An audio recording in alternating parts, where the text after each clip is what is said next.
How do I change the always-on display of the iPhone 14 Pro?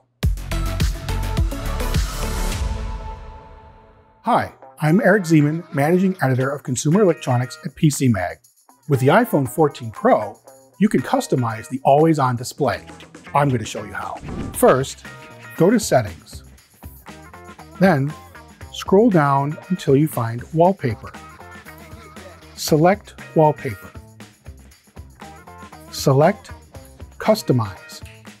Here you can see 3 different fields that allow for adjustment in the always-on display. Pick the one you want to change.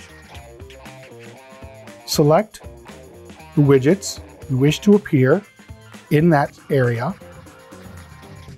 Close the widget picker. Hit Done. Wait a few seconds, and your always-on display is now customized. Hope that helped. For more tips, reviews, and tech news, go to PCMag.com.